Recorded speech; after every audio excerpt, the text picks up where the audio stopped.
Empezamos, el Ecuador recibirá 1.500 millones de dólares del Fondo Monetario Internacional hasta diciembre de 2021. Tras el acuerdo de renegociación alcanzado a nivel técnico, resta la aprobación formal del directorio del FMI en las próximas semanas. El plan de vacunación y la velocidad alcanzada en la inmunización de un gran porcentaje de ecuatorianos fue fundamental para el acuerdo.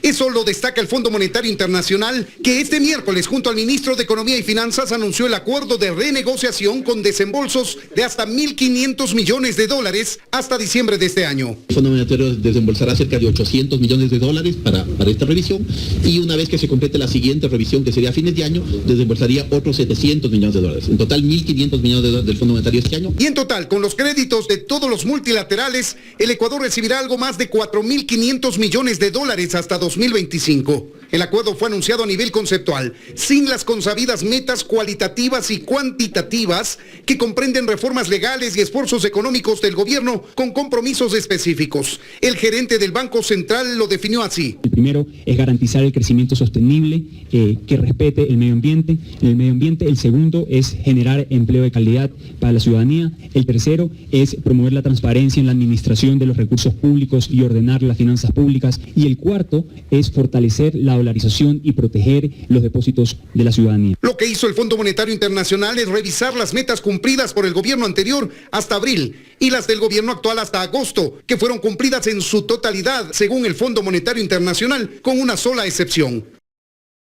Lo que no se cumplió es la acumulación de depósitos del sector público no financiero, pero el cumplimiento es mínimo. En este caso, cuando es mínimo, el Fondo Monetario avisa que básicamente no es un problema de cumplimiento del programa. El ministro de Economía no quiso revelar los acuerdos específicos a los que arribó con el FMI, hasta que el organismo internacional apruebe lo que han acordado los técnicos que visitaron nuestro país entre el 2 de agosto y el 7 de septiembre. Pero dijo que se buscará incrementar impuestos combatiendo la evasión y una carga impositiva para los que más tienen. Ese proyecto de ley, que no quiero anticiparme al detalle de lo que está, usted lo conocerá en las próximas semanas, tendrá ciertos parámetros para que, como nos ha dicho el presidente, quienes más tenemos contribuyamos más en estos momentos difíciles para la economía ecuatoriana. Y surgen cuestionamientos a las decisiones adoptadas por dos jueces de la Corte Nacional de Justicia en torno al caso Sobornos y a uno de los procesos que afronta Jacobo Bucaram.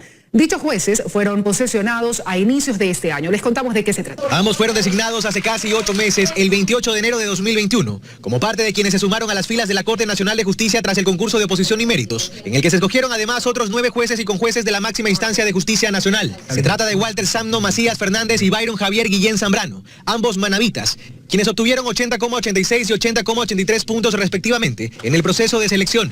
Macías Fernández fue presidente del Tribunal de Garantías Penales del Cantón Sucre en su natal provincia, mientras que Guillén Zambrano se desempeñó como juez del Tribunal Penal de Portoviejo.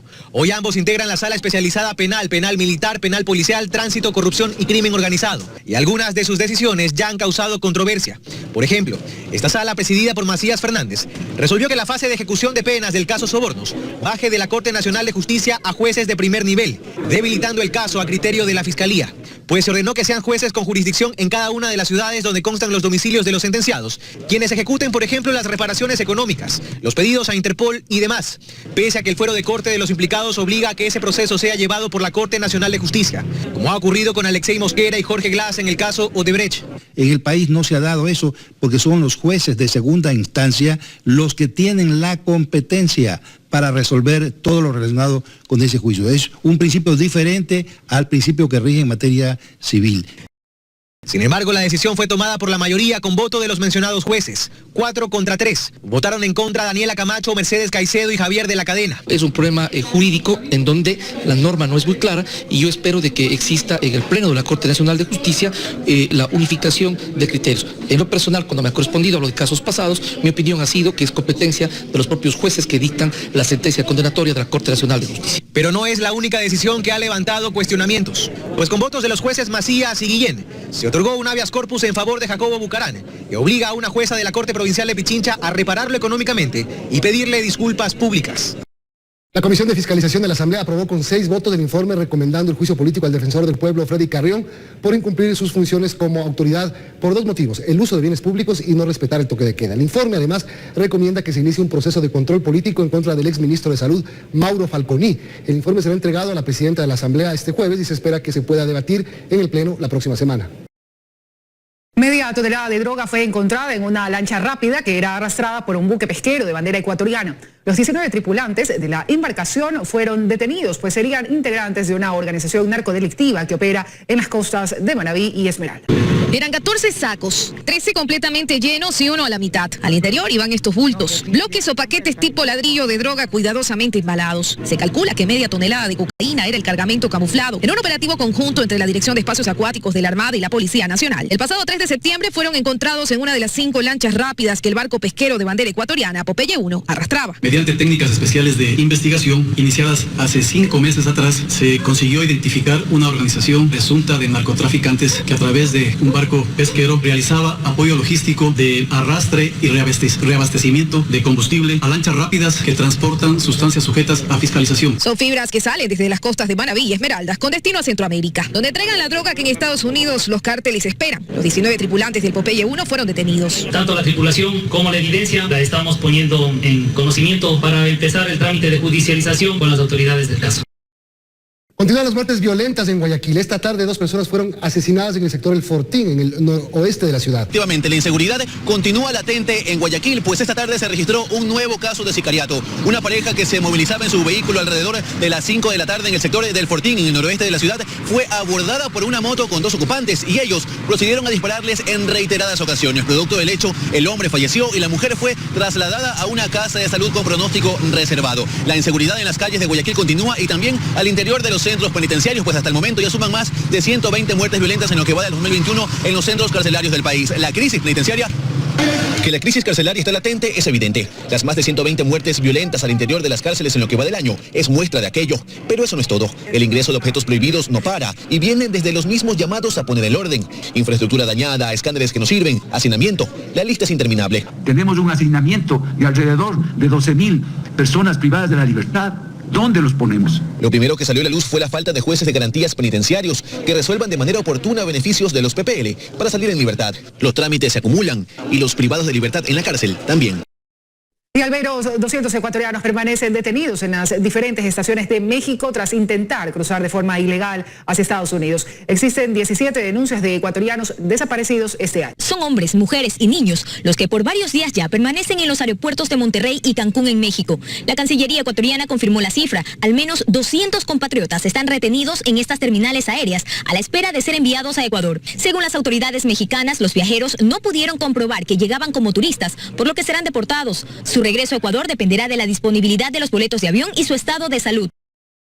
Muchos de esos compatriotas están ya regresando en grupos luego de realizar las pruebas del COVID y a quienes se les ha ubicado ya pasajes de retorno están a cargo del gobierno mexicano. Cifras oficiales señalan que entre el 1 de enero y el 6 de septiembre de este año, 111.674 ecuatorianos viajaron a México, pero solo un 38% de ellos retornó al país. William Murillo de 1800migrantes.com habla de lo que él califica como un tsunami migratorio. De ecuatorianos que están llamándonos con problemas, están perdidos, necesitan abogados, son a diario. Lamentablemente lo que nosotros tenemos es una verdadera tsunami migratorio, porque hay una ola, quizás va y viene, pero esto ha sido constante en los últimos 2 años y no ha dado signos de que vaya a parar. Una vez que un migrante es deportado y llega al país, el vicecanciller de Movilidad Humana, Luis Vallas, explica que otras instituciones deben encargarse de su ayuda. Y ya cuando llegan acá, pues ya políticas que, como decía hace un momento, le corresponden a diferentes instituciones, la inclusión económica y la inclusión social, pues al Ministerio de la Producción, al Ministerio de Inclusión Social. Solo en lo que va del año se han registrado al menos 18 denuncias de ecuatorianos desaparecidos tras su intento de cruzar la frontera entre México y Estados Unidos. Hablando de México, continúa la suspensión de vuelos comerciales en Acapulco tras el sismo de 7,1 grados que sacudió el centro y sur del país la noche de ayer. Hasta el momento más de 250 réplicas se han registrado según el Servicio Sismológico Nacional. El reloj marcaba las 8:47 de la noche cuando los mexicanos del centro y sur del país fueron sorprendidos por un sismo, pero lo que empezó como un movimiento telúrico de baja intensidad se convirtió en un terremoto que inmediatamente fue advertido por la alerta sísmica ubicada en varios puntos del país. Mientras tanto, en el cielo se veía lo que parecía un panorama apocalíptico, lleno de luces incandescentes que hizo a más de uno temer por su vida. La magnitud del sismo provocó cortes de energía que, según la Comisión Federal de Electricidad de México, afectó a 1.600.000 usuarios en Ciudad de México, Guerrero, Morelos y Oaxaca. El presidente mexicano Andrés Manuel López Obrador se pronunció ante esta situación. Se está restableciendo el sistema de energía eléctrica, sobre todo en Guerrero y en particular en Acapulco.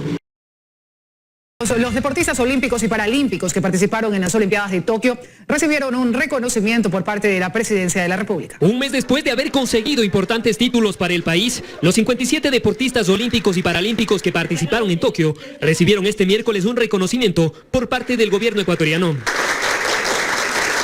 Por ello, es justo que el gobierno del encuentro reconozca sus hazañas con premios que serán de gran ayuda para ustedes y sus familias. Los que consiguieron medalla de oro, en este caso Richard Carapaz, Neisy Dahomes y Paulette Méndez, recibieron un incentivo de $100,000. Tamara Salazar, que consiguió medalla de plata, recibió $80,000, mientras que Anaís Méndez, que consiguió medalla de bronce en los Juegos Paralímpicos, recibió $60,000. Pero más allá del monto económico, quisiera que ustedes conserven siempre la gratitud de un pueblo que vibró con sus proezas. Mientras que los deportistas que consiguieron diplomas olímpicos recibieron becas estudiantiles en algunas universidades del país. Sobre el tema, la medallista olímpica Neisy Dahomes exhortó a las autoridades y empresas privadas a apoyar a los deportistas desde el inicio de sus carreras. Que esto no quede solamente en un reconocimiento después de un largo proceso, de un gran sacrificio, sino que también continúe el apoyo para las generaciones que vienen detrás nuestras y las generaciones que vienen detrás de esas generaciones. El Ministerio de Defensa abrió el pliego de la aseguradora que presentó una oferta para los seguros de los radares de la FAE, incluido el radar que se instalará en Montecristi, Manabí, para luchar contra el narcotráfico y el crimen organizado. En el Ministerio de Defensa se abrieron las ofertas para la contratación del seguro de todo riesgo del periodo 2021-2022. Hubo solamente una oferta de entre 370 invitados. Escuchemos. Tenemos en pantalla la propuesta de la empresa interoceánica. Bueno, el tema de la instalación, estamos haciendo los trabajos previos para la instalación de los radares en el Cerro Montecristi. Sin embargo, para el traslado de los equipos allá, eso es otro tipo de seguro. Es otro seguro que no es precisamente esto. Esto es para la operación, instalación y seguridad de los radares in situ cuando ya están operando. En el cual está asegurando a más de $90 millones de los radares de la Fuerza Aérea y la estación en tierra de la Fuerza Naval. Esta oferta es para todos los radares que maneja la Fuerza Aérea, incluido también para el Cerro Montecristi y San Isidro. En México, el presidente Andrés Manuel López Obrador negó que su gobierno esté respondiendo a presiones de Estados Unidos al bloquear varias caravanas migratorias. Tras ser cuestionado por la manera violenta en que fuerzas de seguridad han frenado el avance de los migrantes desde el sur hacia el norte del país, López Obrador insistió en que México no admite injerencias. No aceptamos presiones de ningún gobierno. México es un país independiente, soberano, y somos más libres que nunca, pero no es porque estemos de peleles o de empleados del gobierno de Estados Unidos. López Obrador defendió que los agentes están poniendo orden, porque dejarlos pasar libremente hacia el norte, dijo, es riesgoso. ¿Qué tal, Nacho Aranza? Buenos días. Pues sí, para que nos demos una idea de lo que representa esta emergencia climática para el país, ayer el presidente Biden citaba un reporte pues que lo ilustra muy bien. Decía que uno de cada tres estadounidenses vive en algún condado que fue golpeado por un desastre natural en los últimos 3 meses. Este tema, por cierto, el de la emergencia climática, pues es una prioridad de Biden desde que estaba en campaña, y en este recorrido que él hacía, efectivamente, pues se comprometió a ayudar a los afectados por el huracán Aida, pero viendo hacia adelante urgía a tomar acciones contra el cambio climático porque advertía que este tipo de fenómenos se van a presentar cada vez más frecuentemente y con una mayor fuerza. En ese sentido, y ya lo adelantaban, habló de un código rojo que sabemos en lenguaje militar significa máxima alerta. ¿Por qué? Y lo dijo el presidente, porque la emergencia climática pone en riesgo nuestras vidas, pone en riesgo la economía y además podría ponerse peor, pero si les parece, vamos a ver cómo lo dijo. And so, folks, we got to listen to the scientists and the economists and the national security experts. They all tell us this is code red. The nation and the world are in peril. That's not hyperbole. That is a fact.